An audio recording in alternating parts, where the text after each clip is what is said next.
Доброе утро! Сегодня это наш день. День, который сотворил Господь. Он каждый миг рядом. Поэтому давай доверяем Богу. Милость Его превыше всего. Спасибо тебе, мой Бог. Каждый миг ты рядом. Даже когда ты не ощущаешь Его присутствие, Он всегда рядом. Поэтому давай просто поприветствовать всемогущий Бог. Давай поприветствовать царь царей. Поприветствовать лев из колена Юда. Поприветствовать начальник жизни. Спасибо. Да, я вижу вас. Доброе утро. Доброе утро. Спасибо тебе, мой Бог. Я благодарю тебя, Господь, за это прекрасный день. Спасибо тебе, Господь, за дыхание жизни. Спасибо, что мы стали на ноги. Спасибо тебе за это возможность, за это еще шанс, который ты нам дал, который мы можем поднимать наши руки и сказать тебе спасибо. Потому что каждый раз мы недостойны, но кровь Иисуса Христа, омыл нас, оправдал нас, дал нам позицию быть детьми Божьими. Поэтому каждый раз мы приходим перед Его престол благодати. Мы говорим, что Ты наше упование, Ты наша скала, Ты наше спасение. Давай поприветствовать тот, который есть и будет. Давай поприветствовать Эль-Шадай. Давай поприветствовать Бог богов, всемогущий, достойный слава. Эль-Шадай – это Его имя. Адонай – это Его имя. Мы благодарим Тебя, великий царь Израиля, за Твою милость и благодать. Доброе утро. Аллилуйя. Спасибо, дорогие мои, что вы подключаетесь. Спасибо, что вы приходите, слышите, что Бог, слово, которое Бог приготовил для нас. Аминь. Поэтому Бог, Он всемогущий. Аллилуйя. Мы благодарим Тебя, великий Бог. Спасибо Тебе, великий царь. Спасибо за это поклонение. Ты каждый день просто войти в это поклонение. Скажи ему, Ты великий. Мы доверяем Тебе. Это масло, это бальзам, который готовит атмосферу для присутствия Божьего. Он есть. Он есть великий Бог. Он есть всемогущий Бог. Он есть достойный слава. Он есть Эль-Шадай. Мы благодарим Тебя, великий Бог.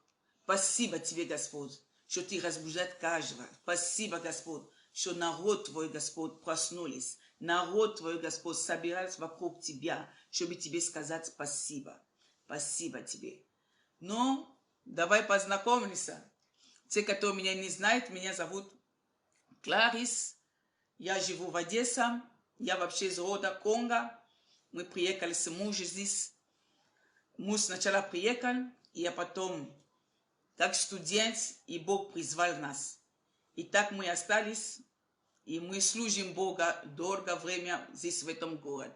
Я мама многодетная семья, и Бог великий дает благодать.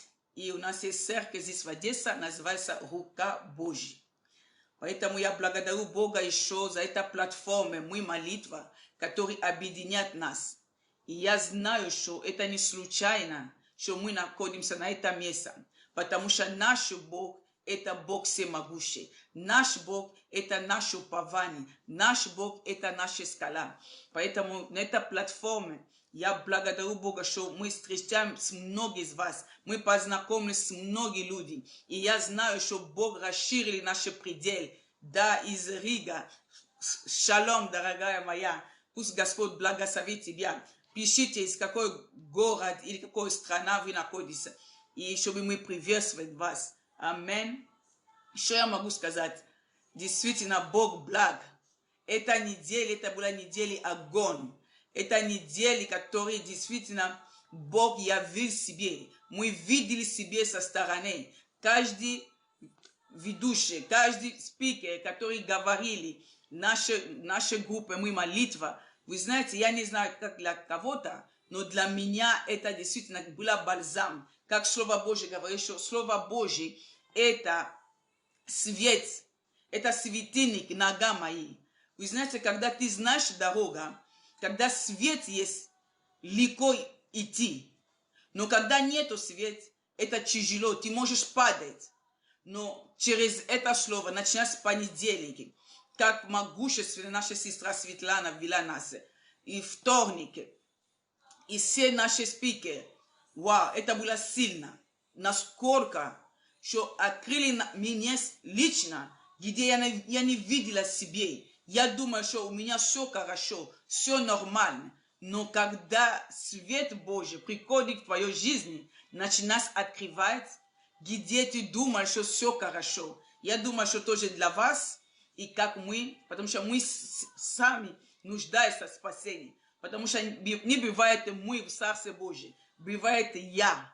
Поэтому говорит, что я нуждаюсь в спасении, я нуждаюсь в благодати Божьей. Аминь. Аллилуйя. Спасибо. Россия, Грузия. О, мой Бог, спасибо тебе, Одесса, Черноморск. Мы приветствуем Испанию, мы приветствуем все вас. Спасибо, что вы соединяетесь на этой платформе «Мой молитва», потому что это было видение от Господа, и видение от Господа, Он сам провожает это чудеса и знамения. Если вы будете стоять, вы будете продолжать верить, вы увидите Божью славу. Но, дорогие мои, тема наша – это насколько глубину. Прощение. Прощение – это суд верующий, это каждый день, это не один раз, это не дважды, это не 100 раз, это каждый день. Пока мы ходим с Богом, будет разные ситуации в нашей жизни. Дьявол знает, что мы уже насколько выросли в Бога. Мы не гуляем, мы не пьем, мы не занимаемся какие-то, но он знает слабое место в нашей жизни. Это обида. Он приносит обида, особенно, как я слышал, все наши спикеры, которые говорили об этом. Самое больное – это наши близкие, когда они нам делали очень больно. Потому что ты вкладывал в этом, потому что ты знаешь, что я сколько. Это дьявол тебе показывает такой картинку, что действительно, посмотри, что ты делаешь, посмотри, как ты помогала, посмотри сегодня, как люди с тобой обращаются. Дорогие мои, у Бога есть план в твоей жизни. Каждая ситуация в нашей жизни. Спасибо, Москва. Мы благословляем вас во имя Иисуса Христа. Каждый раз Бог нам дает шанс. Он потянет нас руки, чтобы мы знали, что Он никогда не оставляет свои дети. И сегодня мы как итоги с этой недели, что Бог делает в нашей жизни. Дорогие мои, когда я начал посмотреть мою жизнь, я посмотрел все, что произошло в моей жизни, я понимаю, если не была бы благодать Божья, если не была бы благодать Божья, где бы я была сегодня? Поэтому Иисус на кресте, Он все совершил. Иисус на кресте, Он взял все твои немощи болезни. Иисус на кресте, Он взял все обиды. Но дьявол, он не спит, он не дремлет. Поэтому он все делает, чтобы нам делали боль. Поэтому Слово Божье, оно нам дает возможность стоять и продолжать верить в тот Бог, который тебе обещал. Как можно долго стоять, несмотря ни на что, потому что ты уже поняла, на всю эту неделю Бог показал нам корни этого обида. Первое, когда ты не можешь прощать сам себе. Вот что первый дьявол приносит. Он ворует нас мир. Поэтому, когда Иисус воскрес, первый, который Он говорил, мир вам, дорогие мои, мир вам. Первое оружие дьявола, он ворует нас мир. Когда у нас нет этого мира, у нас начинается паника в нашей жизни. Мы начинаем оправдаться себе. Мы начинаем показать, что действительно я права. Но Бог говорит, что мир вам. Когда Иисус отправил свои ученики, Он их сказал, идите в каждый дома. Тот, который будет вас принимать, скажите мир в ваши дома. Дорогие мои, мир – это самое главное оружие, которое мы должны использовать. Потому что мы знаем, первое оружие, которое дьявол делает, он ворует мир. Когда он ворует мир, ты становишься открыта для любого удара. Но когда ты знаешь, на Голгофу он все совершил. Он все совершил. Он все совершит для тебя. У тебя есть надежда. У тебя есть надежда. Посмотри период и двигайся, потому что Бог нас, Он Бог всемогущий. Бог нас, Он Бог великий. Бог нас, Он Эль-Шадай. Бог нас, Он наше упование, наша скала, наше спасение. Мы благодарим Тебя, великий Бог. Мы благодарим Тебя, Эль-Шадай. Мы благодарим Тебя, Господь, за завет, который у нас есть с Тобой. Завет во Христе Иисусе, который открывает все двери, которые дьявол пытается делать в нашей жизни. Поэтому первое, умей прощать себе. Как можно прощать себе? Через Слово Божье. Когда ты будешь познать истину, истина будет делать тебе свободу. И ты познаешь, что есть возможно. На Голгофу Иисус все совершил. Я прикажу перед тобой, Господь. Я отказываюсь от всех обвинений, которые дьявол говорит на мой адрес. Исповедай, говори об этом, ты увидишь Божья слава. Покаяние, вы знаете, покаяние это не когда мы плачем, а покаяние это когда мы меняемся. До завтра, но покаяние это оружие, которое Бог дает нас как верующие, чтобы мы пошли вперед. И я хотела показать вам один пример, который был в моей личной жизни. Однажды мы должны были принимать муж Божий, пророка, приехали в одну церковь у нас.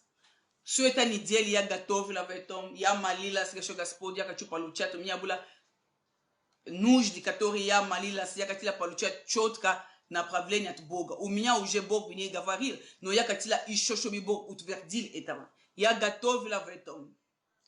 Уже утром мы готовимся на конференцию. У меня случилась инцидент с моего сына. Вы знаете, на ровное место я вышла из себя. Я, который готовила этого. Я, который была готова, сегодня я должна получать слово от Господа. И когда я вышла из себя, мне было насколько больно, насколько что я чувствую себе, я недостоин Бога. Я недостоин. Вы знаете, стало время идти на служение. Мой муж говорит, что как ты пойдешь? Я говорю, что нет, я не пойду.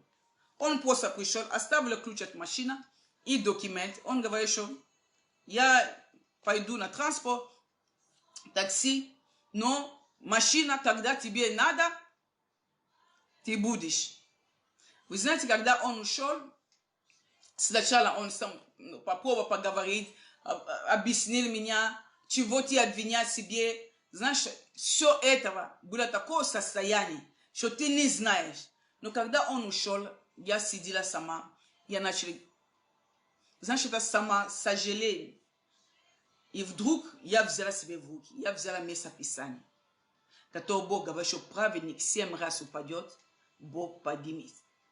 В каждой ситуации твоей жизни возьми место Писания, который поможет тебе, когда ты выходишь из себя. У меня была обида, потому что он мне не ответил, как я хотела. Но когда я пришла на это служение, я сидела чуть-чуть сзади. Группа порядка меня увидела, это еще было только поклонение. Меня привели впереди, но я сидела уже на второй ряд, потому что первый ряд был занят. Я не была в духе. Состояние такое, я думаю, что многие понимают, о чем я говорю. Когда ты знаешь, что ты готовила себе, это по-другому. Я просто сижу. Когда пророка начали проповедовать, первый человек, который он потянул руки, он говорит, что женщина, стань. Я сказала, что, Боже мой, сегодня будут позор здесь. Аллилуйя. Первое, что он сказал, дорогая моя, ты самая лучшая мама. Вы знаете, это слово у меня начали слезы. Потому что, во-первых, я обвиняла себе. Я читала себе, что я недостоин. Он говорит, что ты самая лучшая мама. Это слово, я уже, а потом пророчество другие, я уже через диктофон я услышал. Но для меня в эту минуту это было это слово. Потому что когда дьявол меня обвиняет, что ты не такой, посмотри как, ты могла бы молчать, почему ты говорила, почему ты ответил. Я действительно входила в этом состоянии, что я, вы знаете, после этого, и после конференции этого пророка, и лично еще пришел ко мне. Он говорит, что сколько у тебя есть детей, я начал говорить, что вау, Бог мне показал, ты самая лучшая мама. Вы знаете, мы сами иногда не знаем себя. Мы сами иногда обвиняем себя. Мы сами иногда действительно поставляем себя на углу. Ты должна уметь прощать себя. Ты не можешь служить другим, если ты не можешь прощать себя.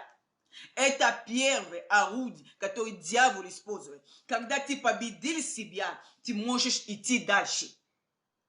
Идти дальше как? Есть близкие люди, которые нас обижают. Это наши близкие.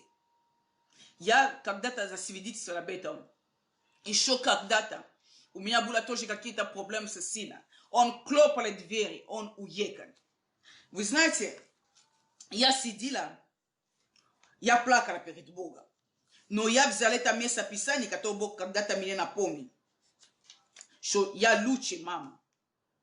Я начал молиться. И Бог пришел. Вы знаете, есть такое слово. Наши дети могут убежать от нас, от церкви, но они никогда не могут убежать от нашей молитвы. У тебя есть слово. Наши дети, они могут убежать от нас, от церкви, но твоя молитва, она везде, где они будут, достигнет их. Поэтому ты должна понимать оружие, которое дьявол использует, чтобы уничтожать тебя. Но когда ты знаешь Слово Божье, когда ты стоишь на Слово Божье, ты говоришь, что все мои сыновья будут служить Господа. Мир будет в моем доме. Вы знаете, в свое время, когда мы еще были молодые дома, мой папа, он был пастор. Иногда была ночная молитва. Мы не ходили, дети пастор, но он провозглашает всегда. Мои дети будут служить Господа. Мир будет в их дома. Говори, что ты хочешь видеть в твоей жизни. Говори, что ты хочешь видеть. И дьявол, он говорит один раз, ты говоришь 7 раз. И так Бог приходит к нам на помощь. Поэтому, когда мы можем прощать люди, которые нам делали боль, когда люди, которые оставили нас, люди, которые хлопали дверь, наши дети, наши мужья, наши близкие. Вчера я была действительно благословена слово нашей сестра Вера, которая как глубоко она копалась, чтобы получать этого слова. У тебя сегодня может быть оплока, но слово, которое ты делишься, твое свидетельство, может спасти кого-то. Она говорит, что я захватила за свидетельство Светлана Спивакова. И я увидела, что моя ситуация не так тяжело, не так больно или глубино, как ее ситуация. Поэтому в твоей жизни ты должен найти кого-то, который, она должна быть модель для тебя. Не только в Старый Завет, не только в Библии, но ближе к тебе люди, которые Бог доверил тебе. Их свидетельство, оно поможет нас. Поэтому ты говоришь, что мои дети будут служить Господа. Даже если они меня обижали, но я имею возможность прощать, дорогие мои. Потому что наши слова имеют большую силу. Когда-то мой папа, потому что я знаю, что свидетельство, оно помогает. Он всегда ходил в больницу каждый утром до работы. И однажды он встретил одного мужчину. У него был проблем с ногой. Очень большой ноги, как пукли. И так, когда он заходил в эту палату, этот человек не хотел даже с ним общаться. И так, когда этот человек начал видеть чудеса налево, направо, а потом он позвал мой папу, он говорит, что я хочу, чтобы вы помолились за меня. А мой папа говорит, что Бог мне говорит, что я не молюсь за тебя. Ты должна каяться. Он насколько был шокирован. Он говорит, что у меня есть вещи, которые ni моя жена, ни мои дети не знают об этом.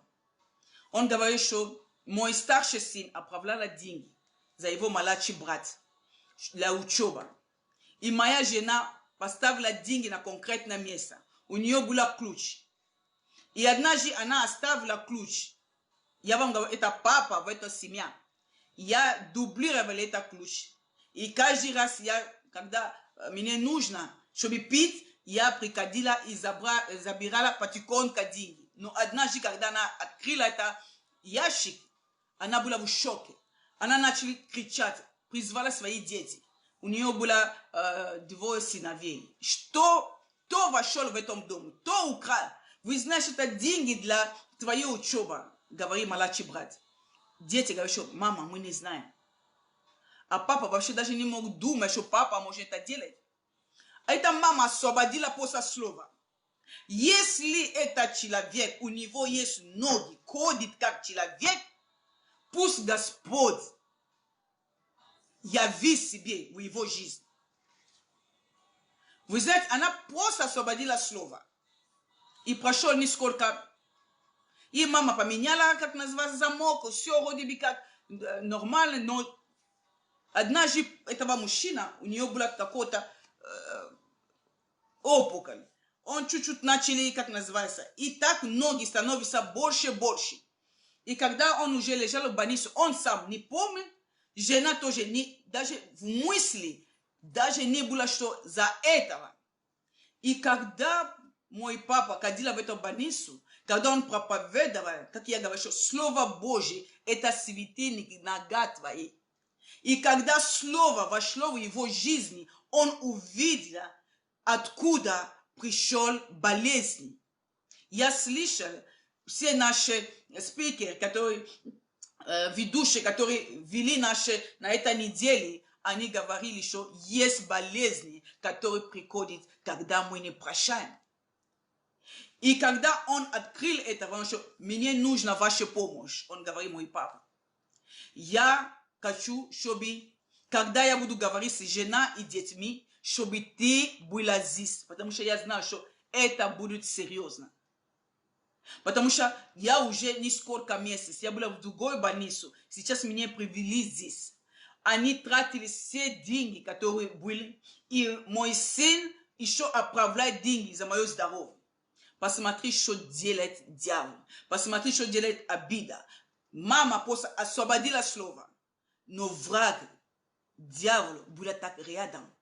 Поэтому мы должны посмотреть в наши отношения. Мы должны посмотреть, что происходит, когда слово просто так мы можем освободить. Слово проклятие. Итак, они пригласили.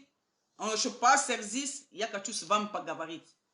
Никто не ожидал. Когда папа начал покаяться, они все, насколько были злы, они вышли из этого, как называется, комната.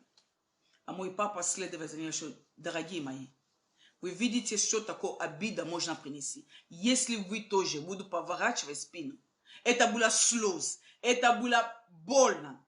Но, дорогие мои, но когда через 3 дня папа говорит, что если вы будете, простите, позвоните меня. И они договорились, через 3 дня они пришли. Они приняли покаяние папа. Мой папа, как пастор, помолились за этого человека. Потому что у него уже было готово, чтобы ампутировать его ноги. Через неделю он спросил их, принеси его самые лучшие туфли. Они принесли туфли. Он говорит, что ты выйдешь из этой больницы, ты будешь одевать твои туфли. И так произошло. Это было больше полгода. Но на неделе, это что 3 дня и 4 дня, которые уже процесс, на неделе этот человек вышел здоровый своими ногами. Поэтому, дорогие мои, есть сила, которая, когда мы говорим, потому что есть вещи, которые мы не знаем, когда-то случилось в нашей жизни. Но сила свидетельства открывает двери. Сила свидетельства, сила прощения открывает двери. Это что Бог показывает. Второе, что иногда нас обижает. Библия говорит, что в свое время мы были служители, потому что иногда в церковь.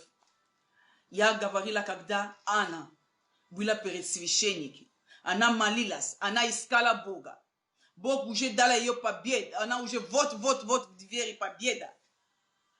Или священник не узнала Анна, не узнала дух, который был внутри Анна. Он говорит, ты пьяная, он утвердил, он не просил, женщина, ты пьяная, он утвердил позицию. Анна говорит, что я не пьяная женщина. Я болею, сердце моя скорбеет, поэтому я молюсь Богу. И Или освободил слово. У тебя будет ребенок. У тебя будет ребенок. Я помню, что когда мы служили Господа, мы были служители в одной церкви, и однажды мы приехали, у нас был духовный совет, и вдруг пастор наш говорит, что Фредди, я тебе, мой пастор, он был лидер молитвы. Он говорит, что Фредди, я тебе снимаю на это служение. Он был в шоке. Неожиданно такое заявление, не было разговор или какого-то жалоба. И вдруг перед всеми, но я имею в виду духовный совет, он хотел реагировать, мой муж. Как я сидела рядом, и Жон не знает об этом, я просто нажала его, как называется, на ноги. Я еще, дорогой мой, это язык, который никто не видел. Я еще, это не время оправдаться. Дорогие мои, это не время оправдаться. Я еще, ему видно. И когда мы вышли из этого духовный совет, у нас автоматически после духовный совет у нас была в этом зале молитва. И так он вел молитву, нашего пастора вел молитву, а потом после молитвы, вы знаете, всегда есть группа поддержка, который приходит пастор, Фредди, почему ты не молилась? А тот уже услышал, уже когда мы приехали домой, но мы слышали, что тебе пастор, как называется, убрал на служение. Почему? Ты посмотри, ты только начали молитва. Посмотри, как молитва стала. Много людей начали приходить. Группа поддержка.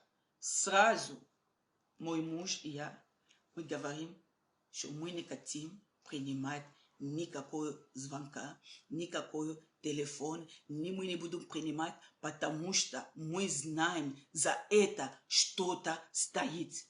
Вы знаете, дорогие мои, когда приходят такие моменты в нашей жизни, мы должны убегать от группы поддержка, который жалеет тебя, который говорит, что «О, у тебя, посмотри, ты такая хорошая».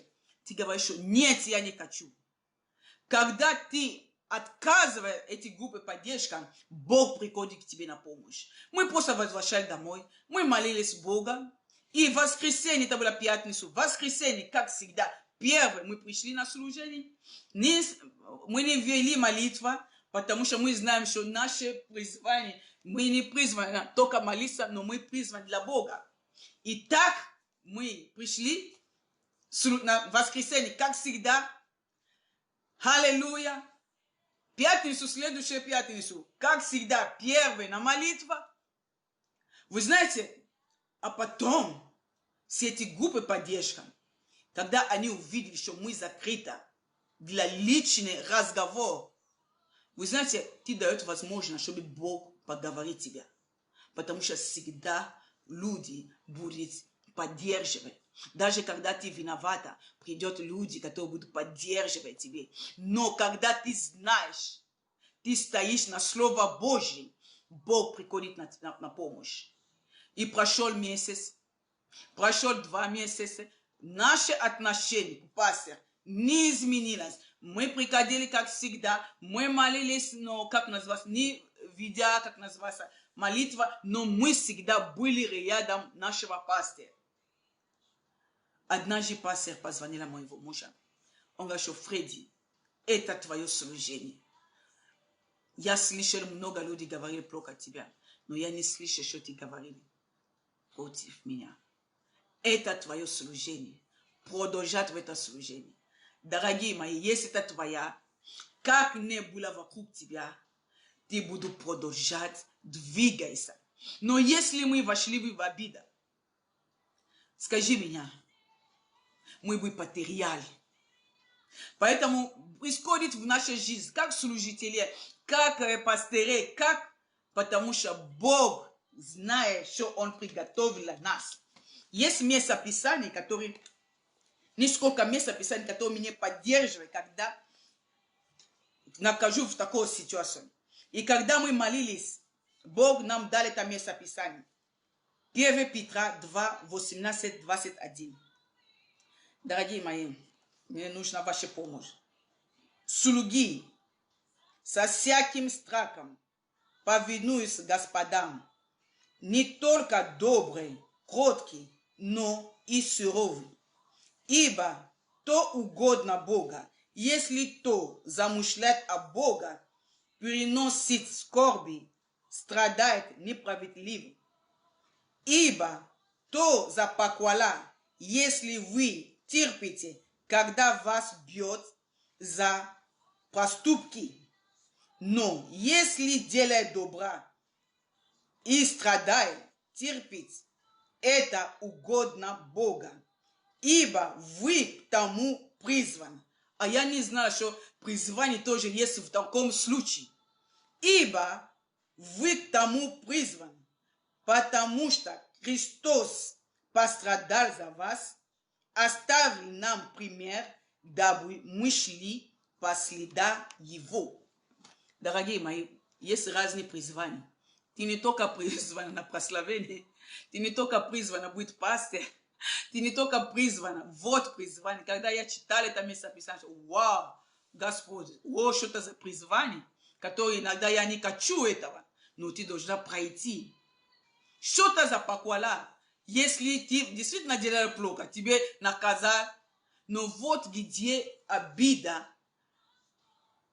становится больше, потому что мы всегда, мы говорим, я же хорошо, Боже мой, я же хотела хорошо для сына, понимаешь, я же хотела хорошо для дочки, почему, я же хотела хорошо для церкви, и все нас поддерживают, действительно, ты была права, но посмотри, что Бог говорит для тебя, для этого ты призван, когда несправедливо на твой адрес, поэтому у нас нет оправдания. У нас нет оправдания. Прощение – это твое решение. Это каждый день. Ты открываешь Библию, Бог говорит, что да, дорогая моя. Ты говоришь, что вот так что-то я делал. Вот так мой Бог. Бог говорит, что дорогая моя. Это для этого ты призван. Призвание – это больше, чем сидеть на микрофоне и говорить Слово Божье.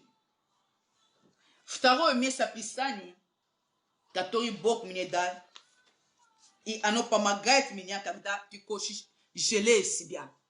Вы знаете, мы становимся жертвой себе и показываем себе, насколько нам больно. И что Бог говорит? Экклезиаст 7 глава 21-22. Поэтому ни на всякие слова, которые говорят, обращай внимание, чтобы не услышать тебе раба твоя, когда он злословит тебе. Ибо сердце твое знает много случаев, когда и сам ты злословил других. Дорогие мои, вы знаете, это как укол тебе дает, и ты понимаешь, что нет оправдания. Просто покажи меня, просто подними руки, что у меня такое не бывает. Поэтому эти места Писания, когда очень тяжело, ты понимаешь, ты берешь это место Писания. Поэтому не на всякий слово, которые говорят, но они же говорили против меня. Они же делали это против меня. Обида заходит насколько глубину. Поэтому не на всякие слова, которые говорят, обращай внимание, чтобы не услышать тебе раба твоя, когда он злословит тебя. Ибо сердце твое знает много случаев, когда и сам ты злословит других. Все это испытали я мудростью. Я сказал, я буду мудрым. Вау! Вау! Оно успокаивает тебя. Оно дает тебе возможность остановить и познать, что Господь Бог твой. Господь Бог твой. Останови и познать Господь Бог твой. Поэтому моя молитва, чтобы действительно Бог помог нас, чтобы Слово Его, как я говорю, это светильник нога мои. Оно помогает меня, когда я хочу кому-то обвинять. Я сама смотрю с мою сторону. Я действительно достойный. Поэтому нам будет легче прощать. Нам будет легче идти вперед. Нам будет легче двигаться. Потому что для этого мы призваны. Есть еще место Писания, которые, как итоги, я слышал всю неделю, я не буду повторять то же самое место Писания, но один место Писания, который сейчас я просто как выйти из этого ситуации. Когда ты призван, Бог начинается открывать тебе тайны. Бог начинает показать тебе, что тебе не видно. Есть место Писания тоже, которое я люблю. Псалом 1 глава 1 и 3. Это свое время Бог мне дал это место Писания. Блажен муж, который не ходит в собрании нечестивых, и не стоит на пути грешник, и не сидит на собрании развратителей. Но о законе Господа, воле Его, и о законе Его размышляет днем и ночью. И будет он, как дерево, посаженное потока в воду, который приносит плоды свои во время свое, и листья, которые не вянут. И все всем, что он делает, успевает. Дорогие мои, это тоже место Писания, которое мы можем взять в нашей жизни.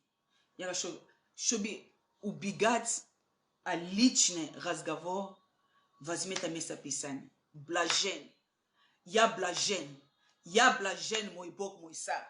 Я не сижу на собрании нечестивых. Это уже сколько процент ты будешь убегать от нечист, от личный разговор. Потому что в первой твою позицию ты ушел из того собрания, ты ушел из того места, оно тебе дает гарантию, что действительно Бог с тобой. И мы понимаем, что есть еще один оружие, который дьявол не ожидает от нас. Когда вокруг нас все начинается, дьявол начинается бомбить против нас. Потому что мы знаем, ты говоришь, что как дьявол, это же моя сестра, это мой брат, это мой сын. Потому что в Библии написано, что враг, дьявол приходит, как рыкающий лев. Он ищет кому поглотить. Наша война не против крови и плоти, против начальства, против властей и так далее. Поэтому, когда мы понимаем это место Писания, мы утверждаем это место Писания в нашей жизни, мы начинаем видеть Божья слава. Один из еще оружий, который поможет нас, чтобы победить обида, это молчание. Вы знаете, молчание заставит. Потому что дьявол, он хочет слышать, что мы будем говорить. Он тебе бросает первое слово. Он ждет второе. Когда ты скажешь второе, он прилепляется второе. У него нету новое. И второе, вот, посмотри, когда люди ссорятся, когда люди, которые у них есть проблем, они друг другу прилепляются в слово, которое кто-то говорит. Поэтому моя молитва, первое оружие, которое ты должна знать, которое ты должна понимать, когда это молчание. Молчи. Не говори. Потому что это оружие дьявол не может терпеть. Потому что он понимает, что он провокирует тебя. Чтобы ты говорила, чтобы ты с ним пошли на конфликт, но вовремя ты закрывать. Молчание откроет тебя тайны Бога. Не просто молчание через уста, молчание через сердце. Потому что мы говорим, может быть, 30% через наши уста, но 70% мы говорим через сердце. Поэтому ты воспитываешь твое сердце. Ты берешь один место Писания, ты поставляешь на это место. Ты начинаешь говорить внутри тебя. Мой Бог, Он никогда меня не оставил. Ты об этом не говори громко. Внутри себя ты должна быть занят словом. Ты берешь слово, ты продолжаешь. Потому что молчание делает дьявол. Он потеряет контроль. Потому что он хочет идти в диалог с тобой. Но молчание, оно перестает. Типа ça, у него бессилие. У него нету силы. Потому что ты ему не дает поводу. Я помню, был случай в нашей семье. Один из наших родственников, несколько лет назад, он отправил мой муж письмо. Это было насколько нехорошее письмо. Когда в то время еще только имейл, когда мы читали это письмо, Дух Святой сразу поговорил нам. Не отвечать ему. Не отвечать. Вы знаете, когда человек пишет в обиде, и он ожидает ответ, и Бог говорит, Дух Святой нам говорит, что дай ему 3 дня. 4-й день вы увидите, что я буду делать.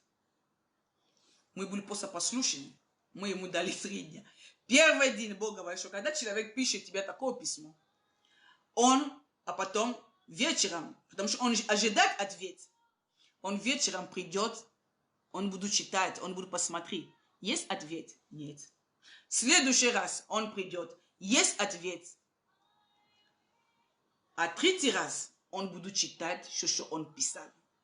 Потому что он уже успокоился, у него уже не в нерв. 3 дня это достаточно. И так, когда насколько мы были уверены, что 4-й день он будет позвонить, я знала, как я знаю мое имя. Потому что мы получили это слово от Господа. Бог говорит, что 3-й день он будет читать, что он писал. Ему само будет стыдно. 4-й день на обеда человек звонит. Мой муж говорит, алло, здравствуйте, как ничего не было. Ой, мой брат, прости меня. Мне стыдно. Мне очень стыдно, что я писал. Прости меня. Мы говорим, что чтобы действительно, чтобы ты была уверена, что мы просили тебе, мы взяли это письмо, мы удалили ее полностью. Потому что есть вещи, которые тебе не надо оставлять. Потому что время от времени ты можешь еще открывать, тебе будет больно. И когда мы удалили это письмо, вы знаете, было легче. Я просто подумаю, если бы мы пошли бы на конфликт, мы бы ответили, как пошла бы оборот этого ситуации. Может быть, хуже.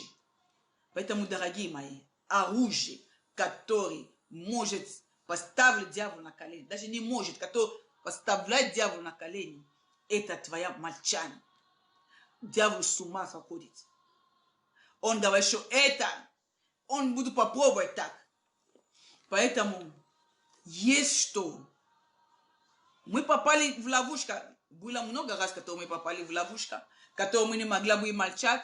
У меня всегда получается. Я говорю, что нет, у меня не всегда получается. Но я стремлюсь в этом.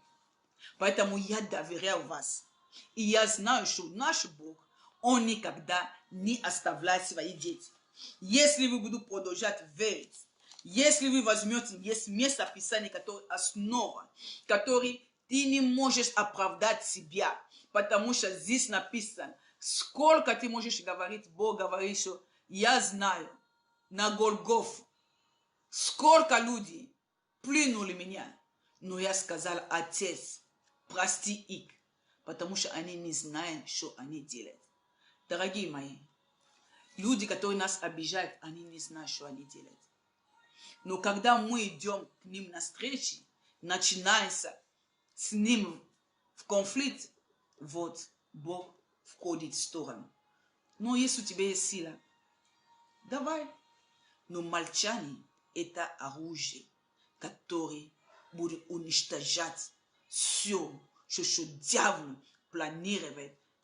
Дальше разговор, дальше ссоры, дальше, ну, ты просто молчи.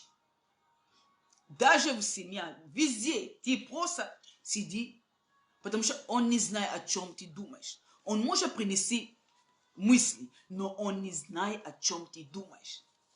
Поэтому моя молитва сегодня, чтобы наш Бог, который Бог всемогущий, наш Бог, который мы верим, наш Бог, который мы молимся, Он сказал: я предузнал тебе.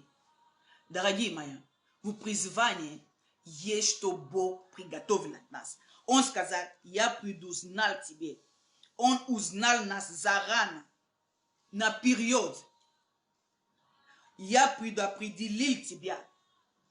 Бог нас есть воля Божья. Потому что Он предопределил нас, это что воля Божья конкретно для тебя. Поэтому дьявол приходит с обидой, все, чтобы убрать тебя в воле Божьей. Он предузнал, он предопределил, он призвал. Вы знаете, оно идет по порядку. Сначала он заранее предузнал нас, а потом, что он делал? Он предопределил, он дал конкретно, у каждого человека есть воля Божья конкретно для его жизни. Итак, что он делал? Он призвал тебе. В призвании есть разные ситуации. В призвании иногда ты будешь в такой момент, ты думаешь, что это не мое. Все закрыто. Меня не признает, меня не любит. Дорогие мои, в призвании Бог ждет тебя. И Бог оправдал тебе. Когда Бог призвал тебе, Бог оправдал тебе. Поэтому, когда дьявол приносит обвинение в твой адрес, скажи: Бог оправдал меня.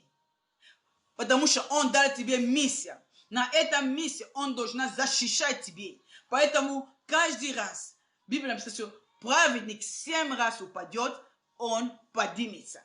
Поэтому ты берешь это местописание, ты исповедуешь, когда Он оправдал тебе по-другому. Он тебе дал мандат, неприкосновение. Никто не может тебе дотронуть, потому что Он твой Бог. Все зависит, как ты будешь использовать это оружие, чтобы она не была против тебя.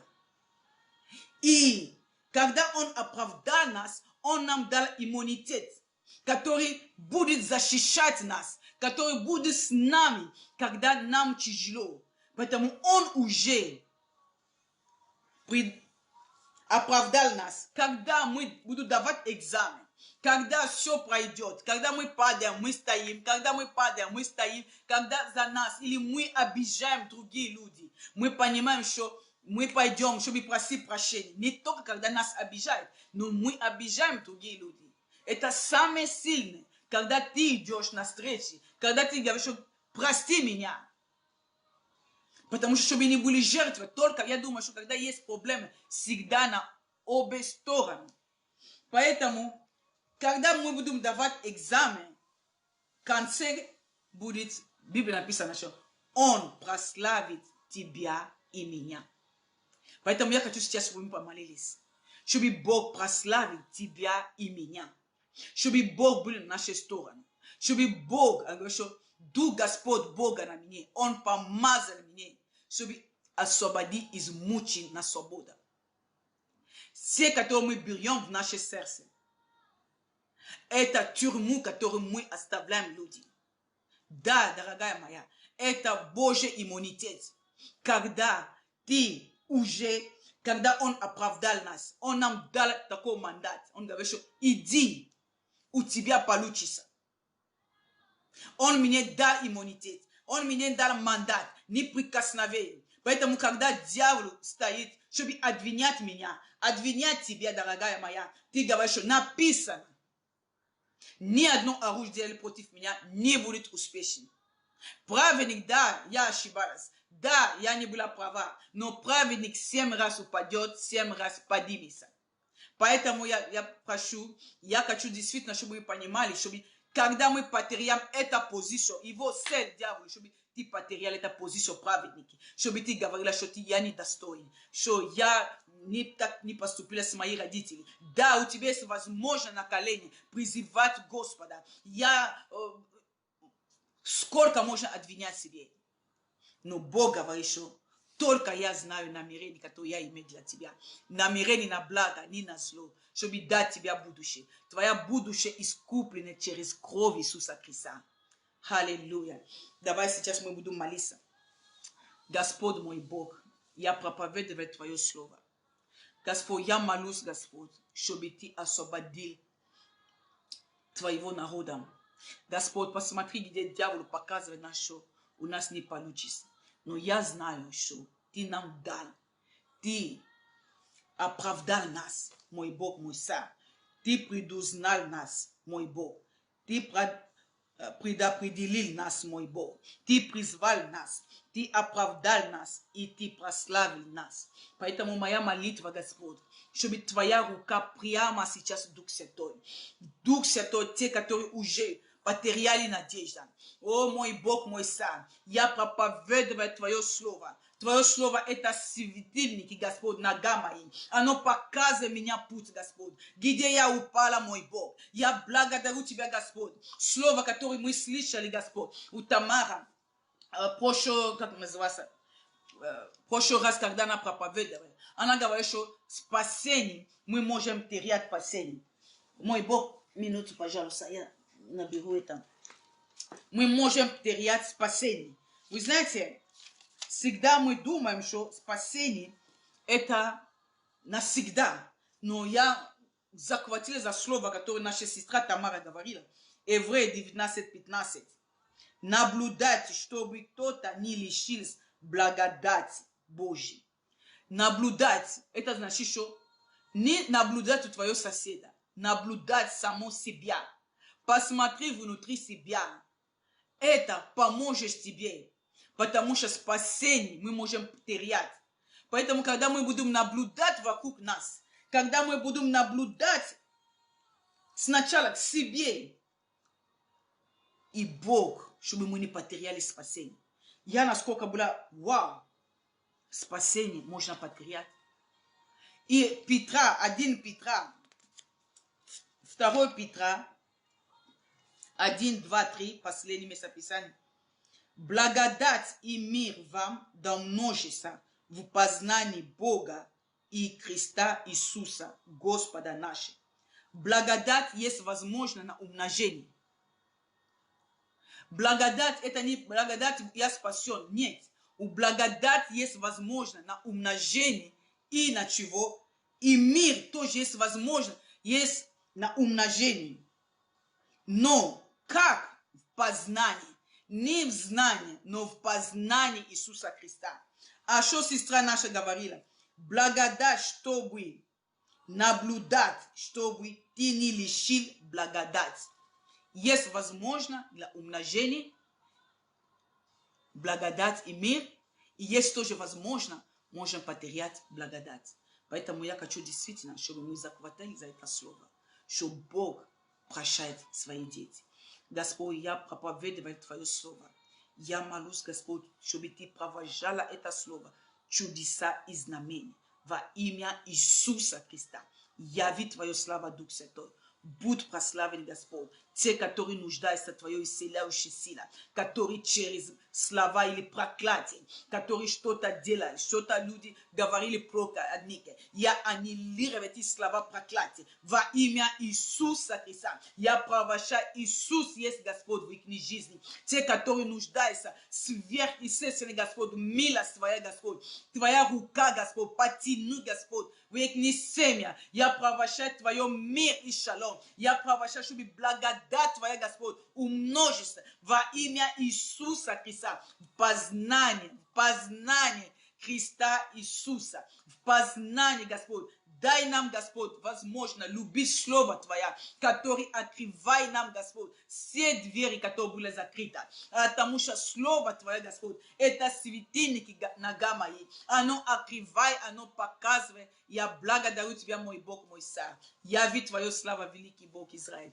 Будь прославлен. Люби себя, прощай себя, прощай других. И ты увидишь Божью славу в твоей жизни. Да благослови вас Господь, любим и ценим. Аминь.